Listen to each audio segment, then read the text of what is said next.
tuned back into my channel.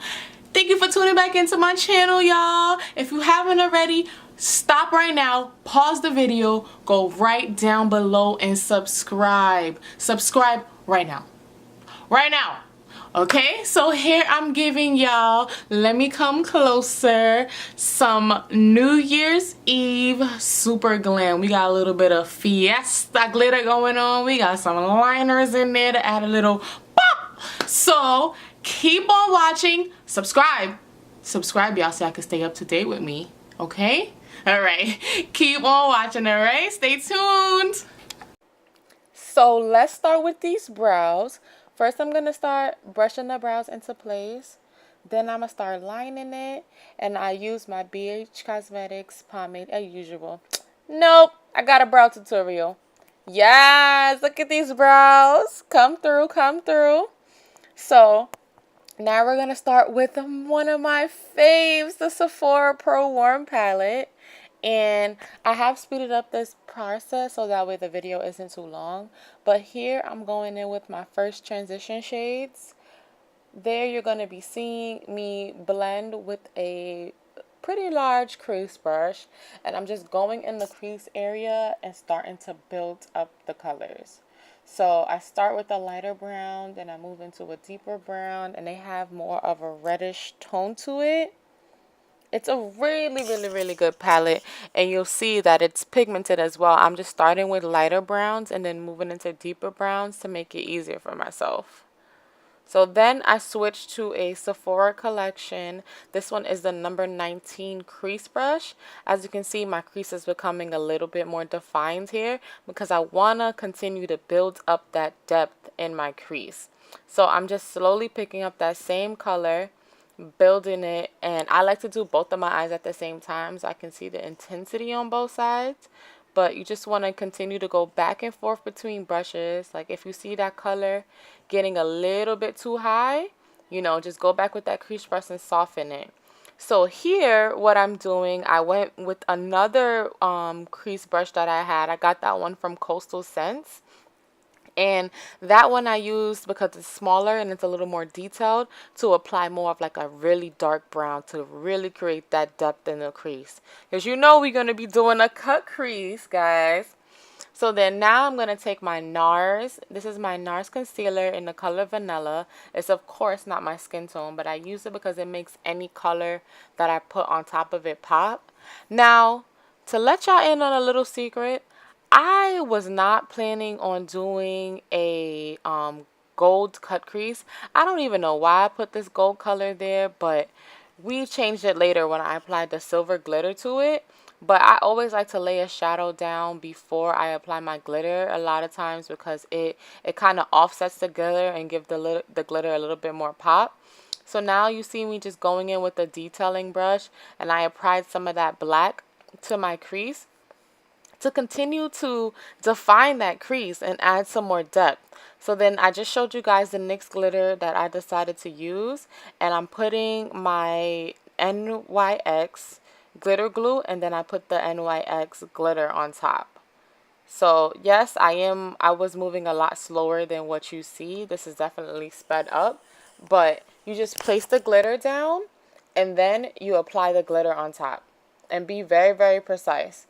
So then after this, what I do is take that brown shadow that we used in the crease, continue to define the crease, and then I took that lighter brown that we also used in the crease just to help with the blending from that silver into the black, because you don't want any of the blending to be too harsh.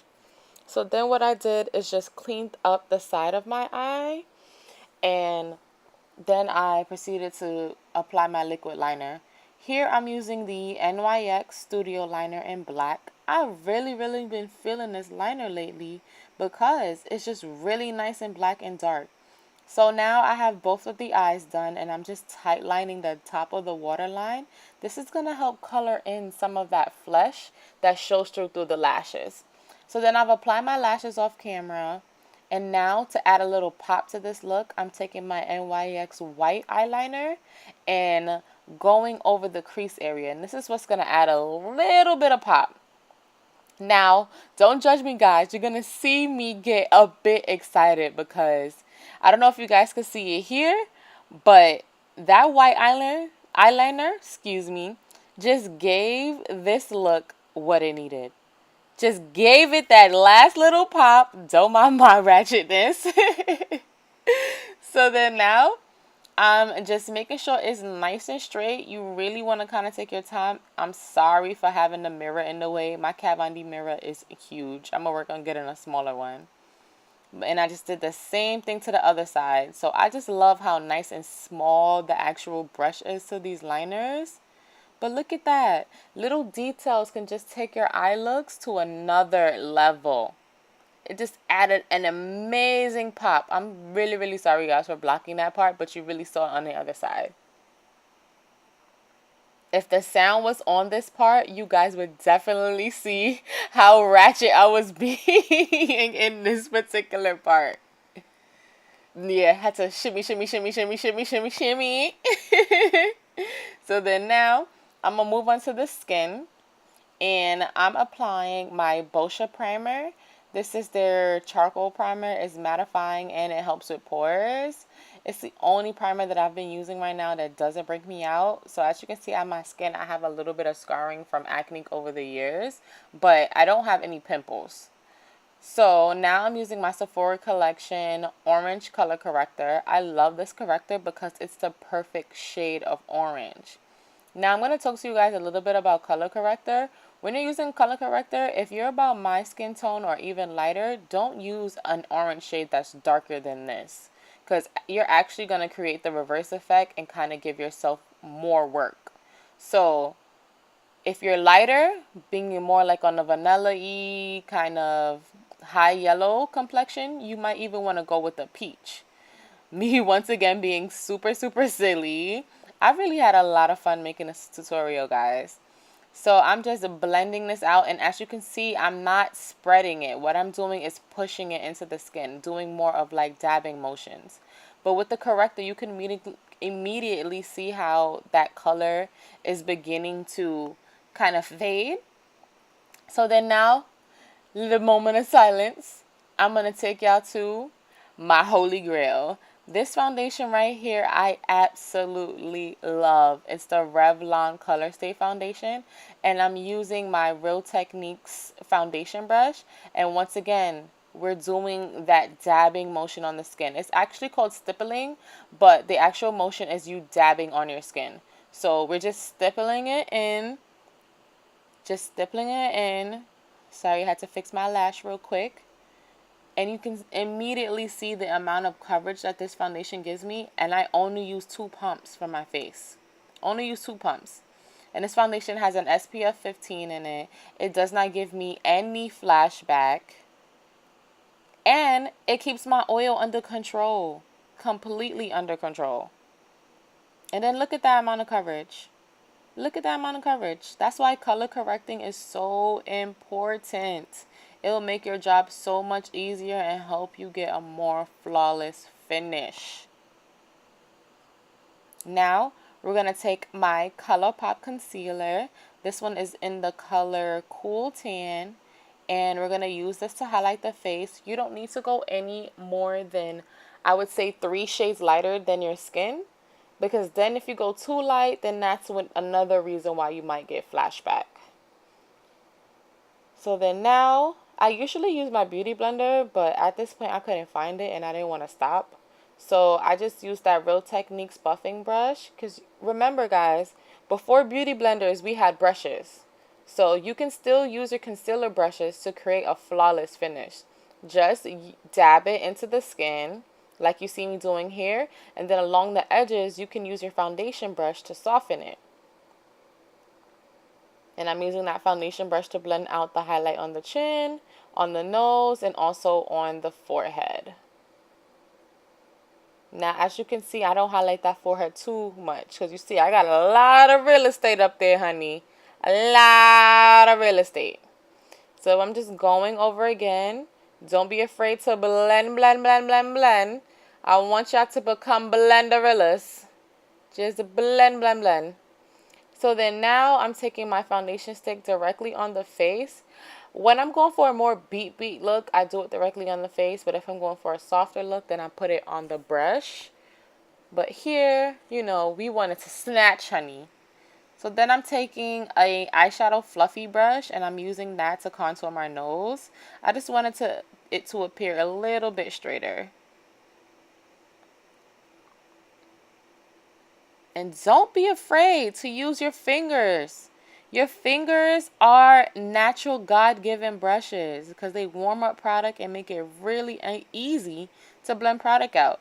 So then I'm taking one of my BH Cosmetic brushes and I'm just lifting that contour color. So you want to blend up. Blending up is what's going to lift the cheeks. And then on the forehead, I'm buffing that in. And I'm making sure to buff back into the hairline as well. Don't mind my dancing. I was just excited about how flawless this skin was coming out. I swear, eyeshadow is the longest process of my makeup routine. If I'm doing a detailed eye look, I could probably spend like 30 minutes on my eyes. But foundation, I guess because I've been practicing my foundation a lot, I can get that done really, really quick. Like 10 minutes tops, if I need that. So then remember, we're going to be blending up, trying to keep the brush on the face as much as possible because we don't want to pull any of that product off. And then we're going back with that foundation brush and just making sure it blends seamlessly into the contour. But you see those cheeks popping now? So then before I place the setting powder, you just want to make sure that that concealer has not creased at all yet. Because if you set it creased, it's going to look creased. And we don't want that.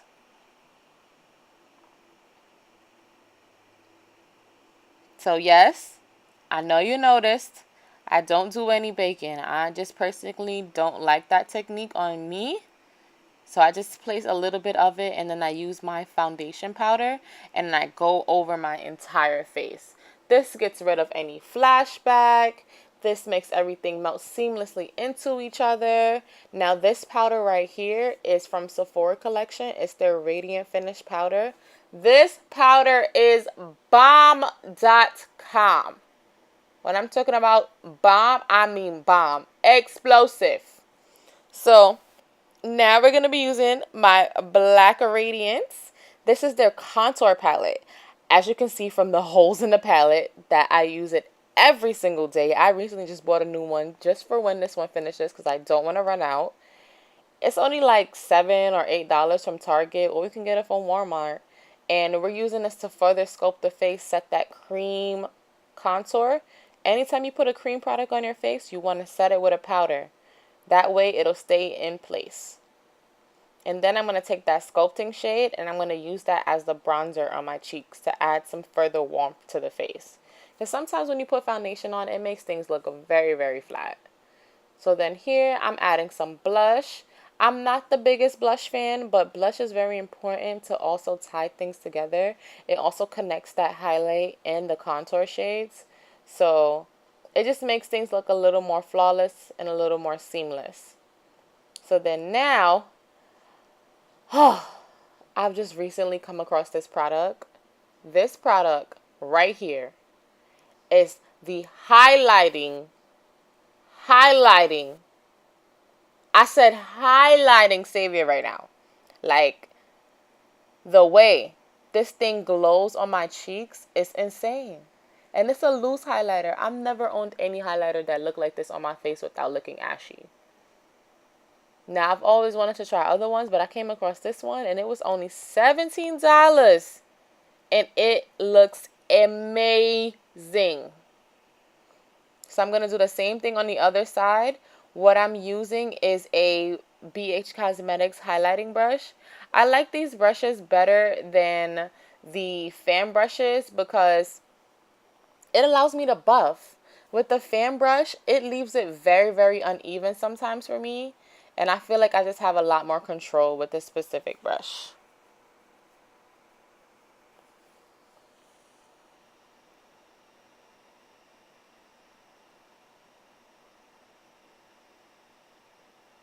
So I just slowed down this part because I wanted y'all, this is in real time right now, I wanted y'all to see the amazing glow of this product right here. And also show you in detail how to properly highlight. Now, I may highlight a little too much for some, but it's not too much for me. So, there's no rules to makeup, ladies. Do the amount of highlighter that you like.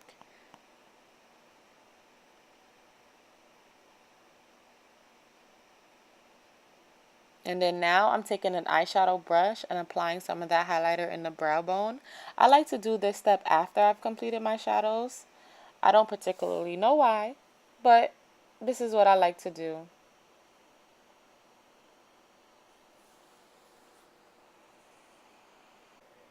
So we're going to finish highlighting the brows. I'm just further blending in so everything is seamless. And then we're going to continue to highlight the rest of the face. I just wanted to add a little bit more to the nose area. I wanted to look a little bit like Rudolph here, you know. See me from far. Just snatch that nose a bit. And now I'm taking a gel black eyeliner and applying it to the waterlines. And now we're going to... Oh my gosh, that sounded crazy. And then now we're going to finish the shadow underneath the eyes. So I'm going in with that first transition shade that we used underneath the eyes. And then I'm going to go with a deeper brown underneath the eyes. And then from here, you want to just take a look and see if it's okay. Then you want to apply some mascara to your bottom lashes. And I'm using the Marc Jacobs mascara here. I absolutely love this mascara. It stays in place all day. So then now we're using my NIGHTMOTH MAC lip liner. I love this liner because it goes with brown lipsticks and it goes with purple lipsticks. Any shade of brown, any shade of purple. And then I'm applying my Anastasia Beverly Hills lipstick in Brandy. I just wanted to give a little bit of depth to the lips to go with the eyes. Later!